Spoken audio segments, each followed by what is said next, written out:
At midnight, my daughter-in-law called me sobbing. "Please, you have to save us.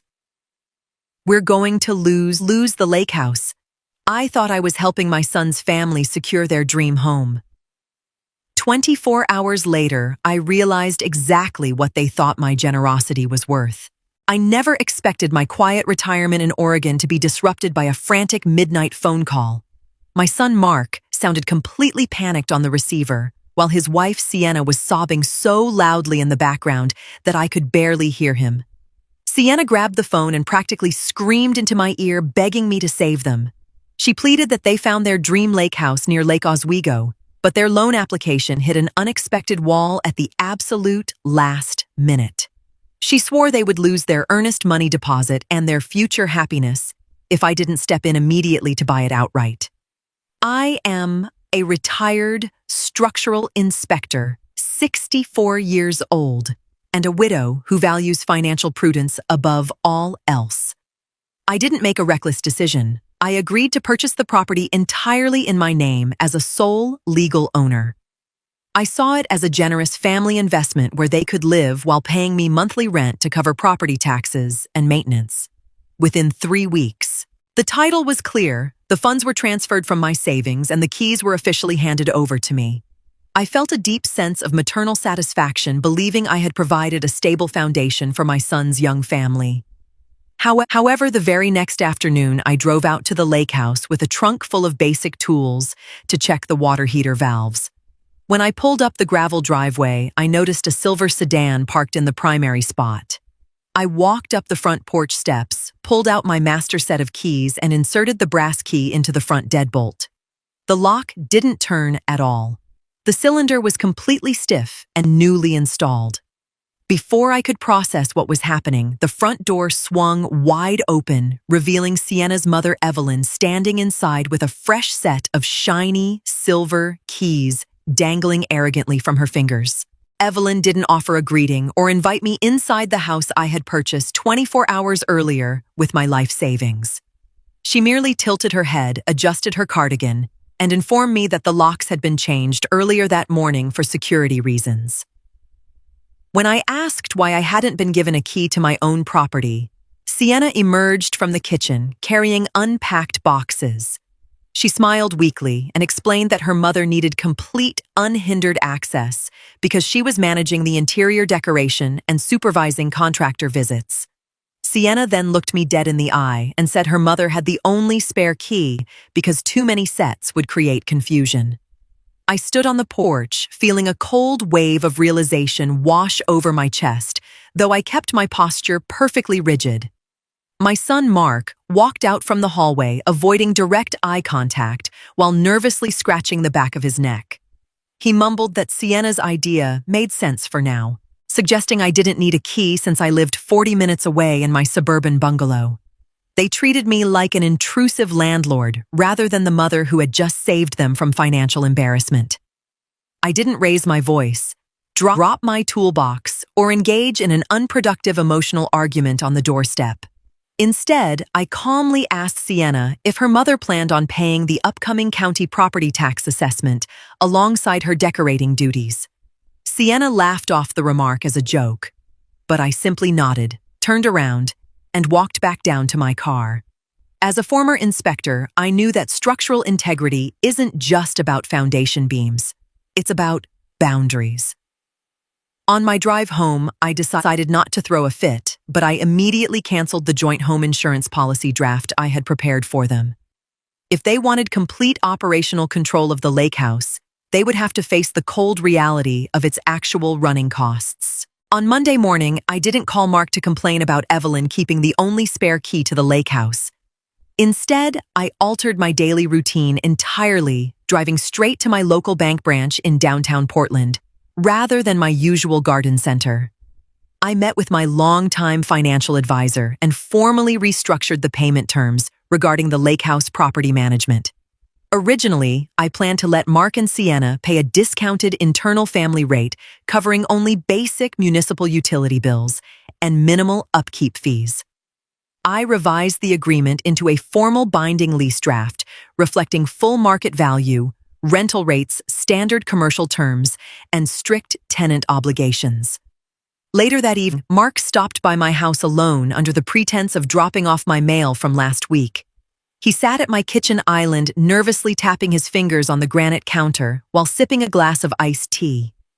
I handed him the newly printed lease agreement without saying a word, letting the black ink speak clearly for itself. He scanned the document, his eyes widening in shock when he saw the monthly figure and the strict maintenance clauses. He stammered that Sienna was expecting them to live there virtually rent-free so they could save up money for a new SUV. I looked at my son calmly and reminded him that property ownership involves continuous capital expenditure insurance liabilities and structural maintenance. He argued that families shouldn't operate like a commercial corporation, but I pointed out that changing deadbolts was a commercial action. Mark tried to defend Sienna, claiming she was just trying to help her mother feel useful after her recent retirement move. I didn't argue back or express anger. I simply told him the signed lease was due back to me by Friday evening. If they chose not to sign, I explained smoothly, the property would immediately be handed over to a professional leasing agency. Mark left my house, looking visibly shaken, carrying the paper lease like a heavy weight in his trembling hands. 3 days later, I drove to the lake house unannounced during the early afternoon, parking my car down the street near the public boat launch. I walked along the perimeter tree line to inspect the exterior foundation walls, a habit from my decades working as a building inspector. Through the large ground-floor double windows facing the water, I saw Sienna and her mother Evelyn sitting at the dining table with an architect. They had large blueprints spread across the wood table, actively pointing at structural bearing walls, separating the kitchen and living room. I stepped closer to the glass frame and clearly overheard Evelyn discussing plans to demolish the load-bearing partition to create an open concept. Sienna was nodding enthusiastically, taking notes on a legal pad while discussing contractor quotes and aggressive construction timelines for next month. Neither of them had consulted me, submitted a formal modification request, or even mentioned structural alterations to the actual property owner. They were treating my life savings as their personal canvas, operating under the assumption that my maternal quietness meant absolute compliance. I took out my smartphone and quietly recorded a clear 2-minute video of the blueprints and their detailed conversation through the window. As an inspector, I knew tearing down that specific wall without proper steel beam reinforcement would compromise the entire upper roof structure. They were willing to damage the integrity of the building simply to satisfy Evelyn's personal aesthetic desires for an open layout. Instead of bursting through the front door to confront them, I carefully walked back to my parked car along the tree line. I realized then that this was no longer just about an extra key or disrespectful family dynamics. It was about protecting my assets. Sienna and her mother believed they had maneuvered me into a corner where motherly affection would force my silent financial compliance. They didn't realize that 30 years of reading architectural blueprints had taught me exactly how to identify structural weaknesses in any plan. That night, I sat at my wooden desk looking at old photographs of Mark as a boy fishing with his late father. The emotional sting was real, but I refused to let nostalgia blind my judgment regarding the current situation with Sienna. I drafted a formal legal notice declaring an unauthorized alteration attempt on the Lake Oswego property, citing the recorded conversation from that afternoon. My hand hovered over the paper as I pondered whether to send it directly to Sienna or handle it through formal legal channels. Mark called me around 8 o'clock, his voice sounding tired and strained over the quiet hum of his home office background.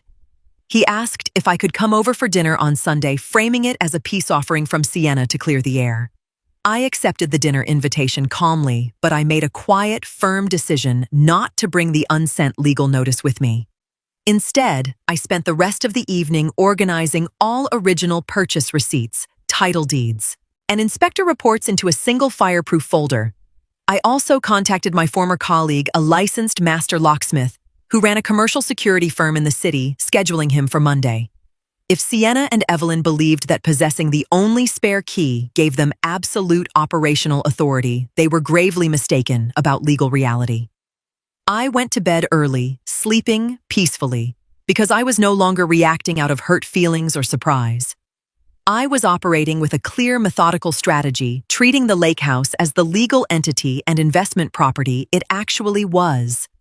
The next morning, I tended to my backyard garden, pruning the rose bushes with precise, deliberate cuts to remove dead growth.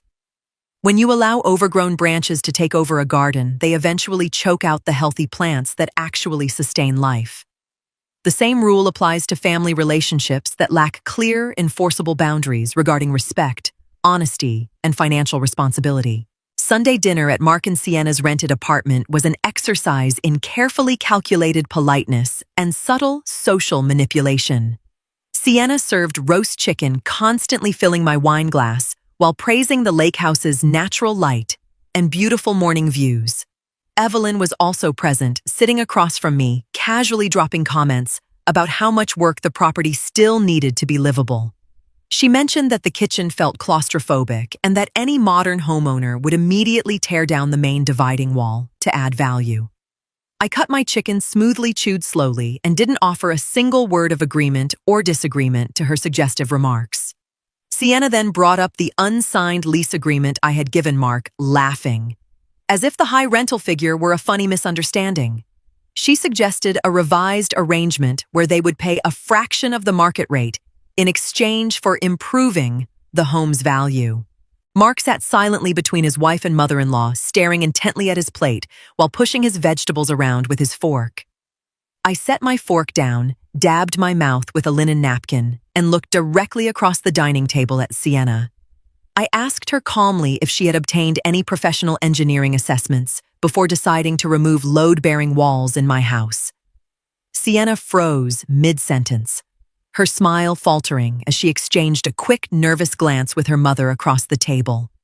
Evelyn cleared her throat, defensively, claiming they were just exploring ideas to make the space more comfortable for family gatherings next summer. I politely informed them that any unauthorized physical alteration to the structure would result in immediate legal action and lease termination. The ambient noise in the dining room dropped to absolute zero as Mark finally looked up from his plate, sensing the shift. I finished my meal in quiet dignity, thanked them for the dinner, and left before dessert was even brought out. On Monday morning at 7 o'clock sharp, my locksmith friend arrived at the lake house with his commercial service van. We walked up to the front door, where he efficiently replaced the residential deadbolt with a high-security commercial keypad system. While he was installing the new electronic lock, a white SUV pulled rapidly into the driveway, spraying gravel across the grass. Evelyn jumped out of the vehicle, holding her silver key in her hand, like a weapon, shouting at us from the driveway. She demanded to know what we were doing, claiming I had no right to alter the house without consulting Sienna first. I stood on the porch, holding the master code programming card, and watched her march up the wooden steps with an angry glare.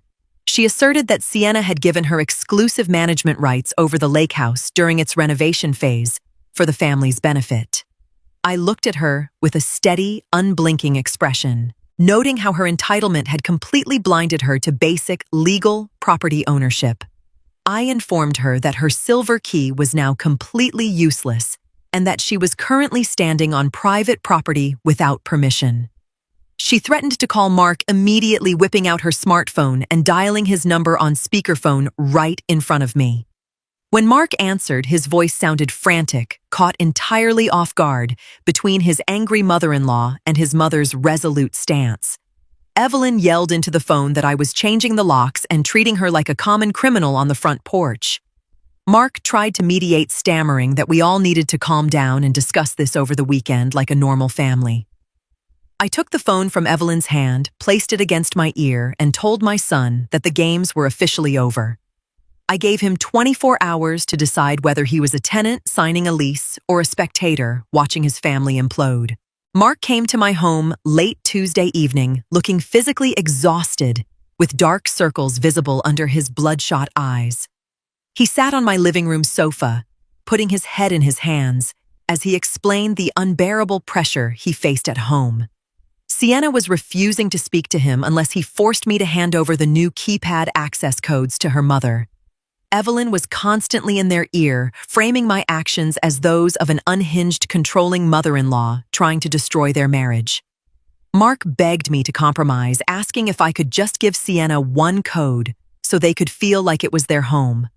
I listened quietly, without interrupting, observing how my son had spent years avoiding conflict by constantly surrendering his own boundaries.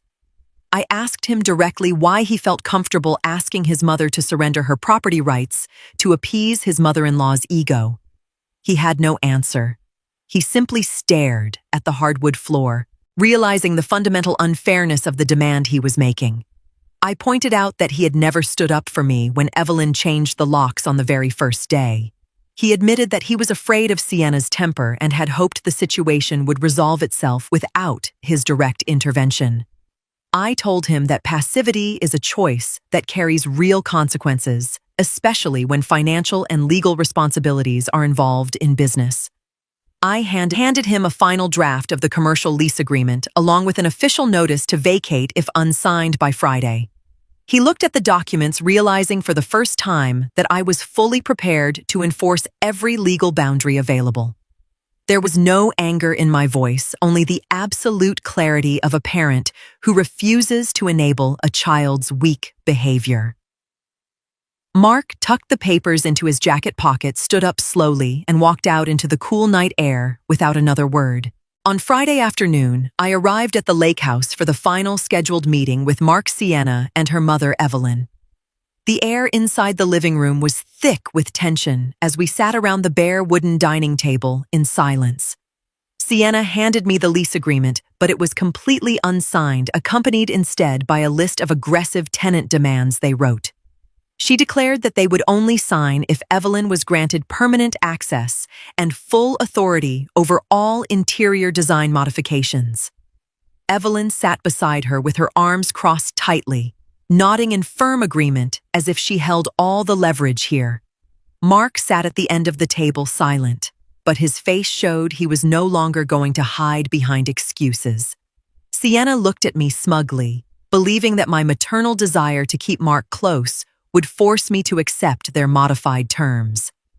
I folded my hands on the table, looked directly at Sienna, and then turned my gaze steadily toward her mother, Evelyn. I didn't raise my voice, display anger, or offer a lengthy emotional speech about respect, gratitude, or family values. Instead, I simply delivered the precise words I had prepared.